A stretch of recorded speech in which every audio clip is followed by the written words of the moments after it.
In this lecture, we will discuss about the decomposition.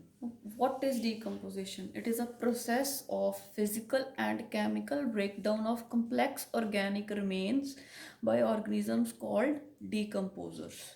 ठीक है, कोई भी डेड डिकेइंग मैटर है ਉਹਨੂੰ ਇਨਆਰਗੈਨਿਕ ਜਿਹੜਾ ਸੀਗਾ ਰॉ ਮਟੀਰੀਅਲਸ ਦੇ ਵਿੱਚ ਤੋੜ ਦੇਣਾ ਇਜ਼ ਕਾਲਡ ਐਜ਼ ਡੀਕੰਪੋਜੀਸ਼ਨ। ਜਿਹੜੇ ਆਰਗੇਨਿਜ਼ਮਸ ਇਹ ਪ੍ਰੋਸੈਸ ਕਰਦੇ ਹੈ ਦੇ ਆਰ ਕਾਲਡ ਐਜ਼ ਡੀਕੰਪੋਜ਼ਰਸ। ठीक है। The next question is detritus. What is detritus? ਜਿਹੜਾ ਬੇਟੇ organic dead decaying organic matter है, पत्ते है, वैजीटेबल पील्स है, जिमें कोई भी गल रहा कोई भी मटीरियल है that is called the detritus. ਤੇ ਜਿਹੜੇ ਆਰਗੇਨਿਜ਼ਮਸ ਇਸ ਨੂੰ ਡੀਗਰੇਡ ਕਰਦੇ ਆ, ਇਸ ਨੂੰ ਖਾਂਦੇ ਆ, ਦੇ ਆਰ ਕਾਲਡ ਐਸ ਡੈਟਰੀਵੋਰਸ। ਤੇ ਇਹਦੀ ਐਗਜ਼ਾਮਪਲ ਹੈ ਬੇਟੇ ਅਰਥਵਰਮ, ਟਰਮਾਈਟਸ, ਸਿਉਂਕ। ਅਰਥਵਰਮ ਤੁਹਾਨੂੰ ਸਾਰਿਆਂ ਨੂੰ ਪਤਾ ਗੰਡੋਆ, ਠੀਕ ਹੈ। ਇਸ ਇਹਨਾਂ ਨੂੰ ਕਹਿੰਦੇ ਆ ਡੈਟਰੀਵੋਰਸ। ਤੇ ਇਹਨਾਂ ਦਾ ਕੰਮ ਕੀ ਹੈ? ਡੈਡ ਡਿਕੇਇੰਗ ਮੈਟਰ ਨੂੰ ਡੀਗਰੇਡ ਕਰਨਾ। ਤੇ ਡੈਡ ਡਿਕੇਇੰਗ ਮੈਟਰ ਨੂੰ ਆਪਾਂ ਕਹਿੰਦੇ ਆ ਡੈਟਰਾਈਟਸ। ਜਿਹੜਾ ਡੈਟਰਾਈਟਸ ਹੈ ਬੇਟੇ ਉਹ टू टाइप्स का होंगे, above ground detritus, below ground ਜਿਹੜਾ ਜ਼ਮੀਨ ਦੇ ਉੱਪਰ ਹੈ ਤੇ ਜਿਹੜਾ ਜ਼ਮੀਨ ਦੀ ਜਿਹੜੀ ਹੈਗੀ ਹੈ ਸੋਇਲ ਦੇ ਅੰਦਰਲੀਆਂ ਲੇਅਰਸ ਦੇ ਵਿੱਚ ਹੈ। ਅਬਵ ਗਰਾਊਂਡ ਬੇਟੇ ਆਪਾਂ ਨੂੰ ਪਤਾ ਲੀਵਸ, ਦਰਖਤਾਂ ਤੋਂ ਜਿਹੜੇ ਪੱਤੇ ਡਿੱਗਦੇ ਆ, ਟਵਿਗਸ, ਟਾਹਣੀਆਂ, ਬਾਕ, ਸੱਕ, flowers, excreta and dead remains of animals ਦਾ ਐਕਸਕ੍ਰੀਟਾ ਤੇ ਜਿਹੜੇ ਐਨੀਮਲਸ ਮਰ ਜਾਂਦੇ ਆ ਉਹ ਸਾਰੇ ਗਰਾਊਂਡ ਦੇ ਉੱਪਰ ਪਏ ਹੁੰਦੇ ਆ, ਤਾਂ ਦੇ ਫਾਰਮ ਦਾ ਅਬਵ ਗਰਾਊਂਡ ਡੈਟਰਾਈਟਸ। ਜਿਹੜੀਆਂ ਜੜ੍ਹਾਂ ਜਾਂ ਜਿਹੜੇ ਜੀਵ, ਜਿਹੜੇ ਆਰਗੇਨਿਜ਼ਮਸ ਧਰਤੀ ਦੇ ਸੋਇਲ ਦੇ ਅੰਦਰ ਰਹਿੰਦੇ ਆ, they form the below ground detritus. Roots, underground dead organisms, ਠੀਕ ਹੈ, ਜਿਹੜੇ ਮਰ ਜਾਂਦੇ ਆ ਸੋਇਲ ਦੇ ਅੰਦਰ ਹੀ। ਸੋ they are below ground ਡੈਟਰਾਈਟਸ।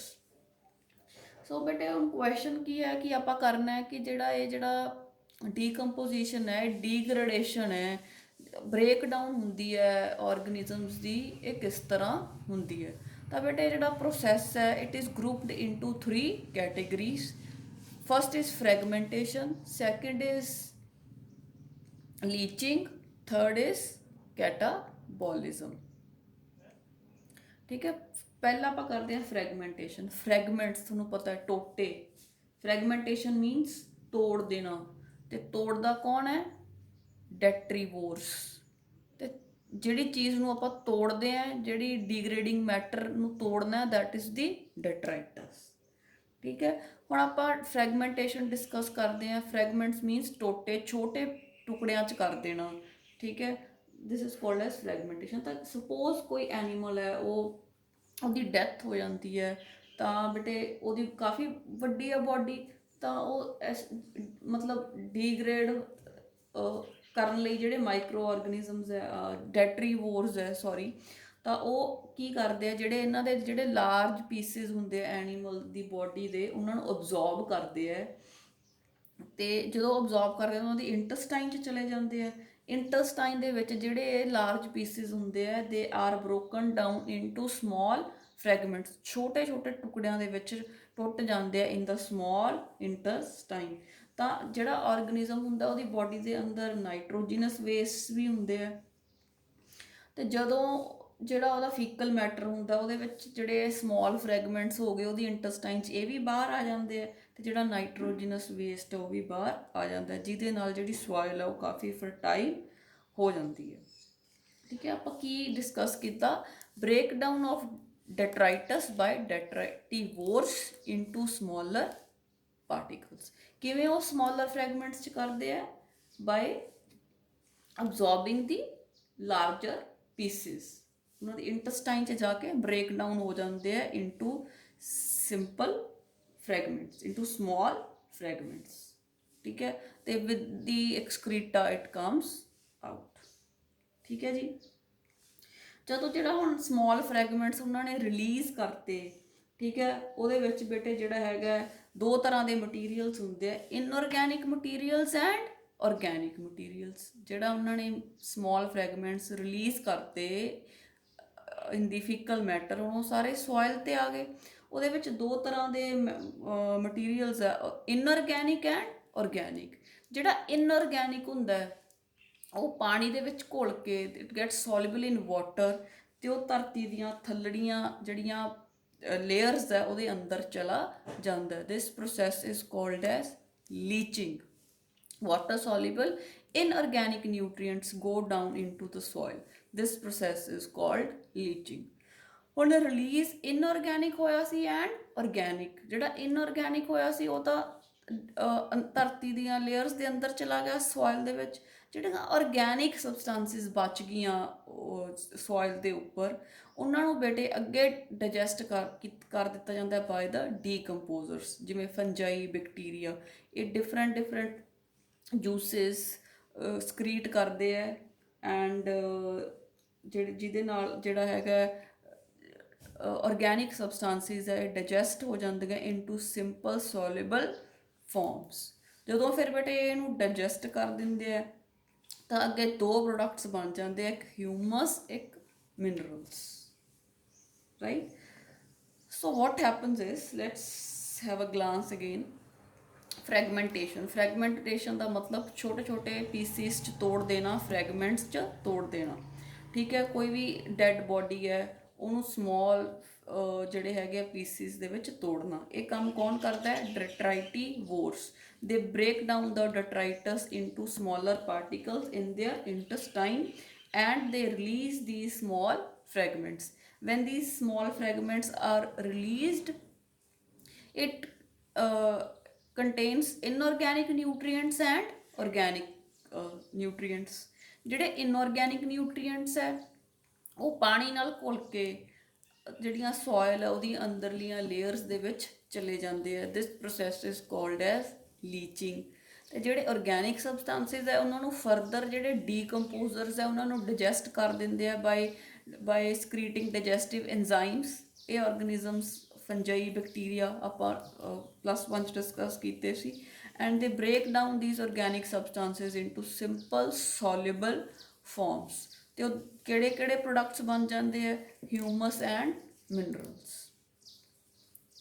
Right. ਇੱਕ ਆਪਾਂ ਜਿਹੜੀ ਐਗਜ਼ਾਮਪਲ ਡਿਸਕਸ ਕਰਨੀ ਹੈ ਫਰੈਗਮੈਂਟੇਸ਼ਨ ਦੀ, ਦੈਟ ਆਰ ਦੀ ਅਰਥਵਰਮਸ, ਠੀਕ ਹੈ। ਆਪਾਂ ਕਿਹਾ ਟਰਮਾਈਟਸ, ਸਿਉਂਕ, ਤੇ ਜਿਹੜੇ ਅਰਥਵਰਮਸ ਹੈ ਦੇ ਹੈਲਪ ਇਨ ਦੀ ਫਰੈਗਮੈਂਟੇਸ਼ਨ। ਤਾਂ ਬੇਟੇ ਅਰਥਵਰਮਸ ਨੂੰ ਫਾਰਮਰਸ ਫਰੈਂਡਸ ਵੀ ਕਿਹਾ ਜਾਂਦਾ ਹੈ ਕਿਉਂਕਿ ਇਹ ਦੋ ਕੰਮ ਕਰ ਰਹੇ ਹੈ। ਇੱਕ ਤਾਂ ਜਿਹੜਾ ਹੈਗਾ ਫਰੈਗਮੈਂਟੇਸ਼ਨ ਕਰ ਰਹੇ ਹੈ, ਸਮਾਲਰ ਪਾਰਟੀਕਲਸ ਬ੍ਰੇਕ ਕਰ ਰਹੇ ਹੈ, and loosening of soil.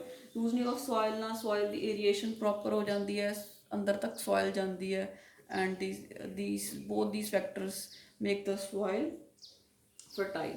Now next we have to discuss how humus is formed and what is the process in which the minerals are formed. So the process in which the humus is formed is called as humification, process of formation of humus, ठीक है। ਹੁਣ humus ਕੀ ਹੈ? It's a dark coloured ਅਮੋਰਫਸ, ਮਤਲਬ ਬਰੀਕ ਮਹੀਨ ਹੈ, dark colour ਦੀ layer ਹੈ, ਪਾਰਸ਼ਲੀ ਡੀਕੰਪੋਜ਼ਡ organic matter ਹੈ ਜਿਸ ਦੇ ਵਿੱਚ ਸੈਲੂਲੋਜ਼, ਲਿਗਨਿਨ, ਟੈਨਿਨਸ, ਪਲਾਂਟ ਪ੍ਰੋਡਕਟਸ ਹੈ। ਸੈਲੂਲੋਜ਼, ਲਿਗਨਿਨ, ਟੈਨਿਨਸ ਸੈਕੰਡਰੀ ਮੈਟਾਬੋਲਾਈਟਸ ਕੀਤਾ ਸੀ ਆਪਾਂ, ਠੀਕ ਹੈ, ਜਿਹਦੇ ਵਿੱਚ ਇਹ ਸਾਰੇ ਪਏ ਹੈ। ਤੇ ਇਹ ਜਿਹੜਾ ਹੈਗਾ ਜਿਹੜੇ ਨਿਊਟਰੀਐਂਟਸ ਹੈ ਉਹਨਾਂ ਦਾ ਰੈਜ਼ਰਵਾਇਰ ਹੈ, ਠੀਕ ਹੈ।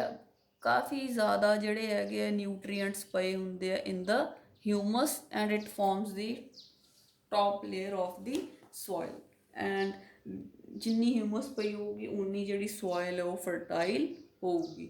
Now the second process is the mineralization. It is the release of inorganic substances like carbon dioxide, water, minerals from organic matter. ਜਦੋਂ ਫੰਜਾਈ ਬੈਕਟੀਰੀਆ ਨੇ ਡੀਕੰਪੋਜ਼ ਕੀਤਾ ਇਨਆਰਗੈਨਿਕ ਸਬਸਟੈਂਸ ਆਰਗੈਨਿਕ ਮੈਟਰ ਨੂੰ, ਤਾਂ ਇਨਆਰਗੈਨਿਕ ਸਬਸਟੈਂਸਿਸ ਰਿਲੀਜ਼ ਹੋਈਆਂ ਜਿਵੇਂ ਵਾਟਰ, ਕਾਰਬਨ ਡਾਈਆਕਸਾਈਡ ਤੇ minerals. ਤਾਂ this process of release of minerals basically is called as mineralization.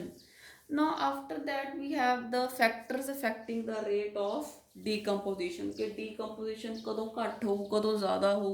So we have different factors, let's discuss those factors. The first factor is the temperature.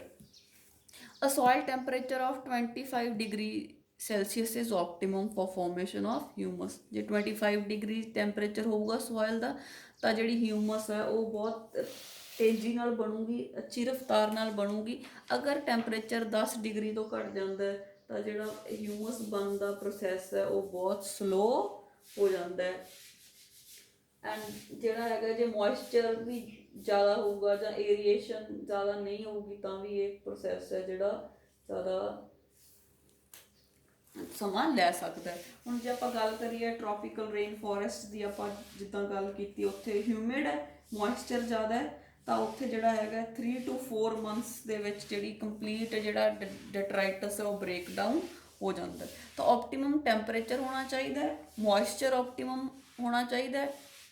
Means ਜੇ ਜ਼ਿਆਦਾ moisture ਹੋਊਗਾ ਫਿਰ ਵੀ ਜਿਹੜਾ ਹੈਗਾ decomposition ਘੱਟ ਜੂਗੀ। ਪਰ ਆਪਾਂ ਜਿਵੇਂ ਗੱਲ ਕੀਤੀ ਜਿਹੜੇ ਹਿਊਮਿਡ ਟ੍ਰੋਪੀਕਲ ਰੇਨ ਫੋਰੈਸਟ ਹੈ ਤਾਂ ਉੱਥੇ 3-4 ਮੰਥਸ ਦੇ ਵਿੱਚ ਡੀਕੰਪੋਜੀਸ਼ਨ ਹੋ ਜਾਂਦੀ ਹੈ ਡੈਟਰਾਈਟਸ ਦੀ। Next we have the pH.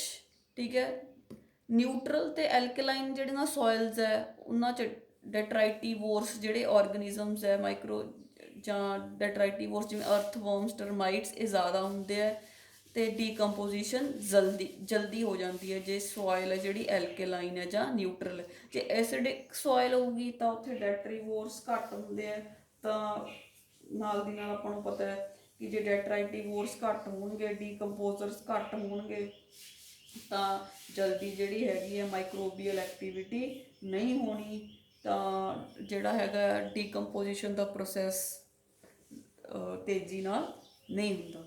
Next is the composition, ਕਿ ਜਿਹੜਾ ਡੈਟਰਾਈਟਸ ਹੈ ਉਹ ਕਾਹਦਾ ਬਣਿਆ। ਅਗਰ ਕਾਈਟਿਨ ਲਿਗਨਿਨ ਦਾ ਬਣਿਆ ਤਾਂ ਬਹੁਤ ਸਲੋ ਡੀਕੰਪੋਜੀਸ਼ਨ ਹੁੰਦੀ ਹੈ। ਅਗਰ ਨਾਈਟ੍ਰੋਜਨਸ ਕੰਪਾਊਂਡਸ ਹੈ ਜਿਵੇਂ ਪ੍ਰੋਟੀਨਸ, ਨਿਊਕਲਿਕ ਐਸਿਡਸ, ਤਾਂ ਜਿਹੜੀ ਹੈਗੀ ਹੈ ਡੀਕੰਪੋਜੀਸ਼ਨ ਦਾ ਰੇਟ ਉਹ ਜ਼ਿਆਦਾ ਹੁੰਦਾ। ਤਾਂ ਬੇਟੇ ਏਰੀਏਸ਼ਨ ਹੋਣੀ ਚਾਹੀਦੀ ਹੈ। ਏਰੀਏਸ਼ਨ ਮਤਲਬ ਵੀ ਅੱਛੀ ਤਰ੍ਹਾਂ ਜਿਹੜੀ ਏਰੀਏਸ਼ਨ ਹੋਣੀ ਚਾਹੀਦੀ ਹੈ, because it is required for the activity of decomposers and detrivores। if there is a reduced aeration it is going to slow down the process of decomposition। so these are the factors which will affect the rate of decomposition of detritus: temperature, moisture, pH, composition and availability of air, that is the aeration। and these factors will decide whether the decomposition is going to be at a slow pace or at a faster pace।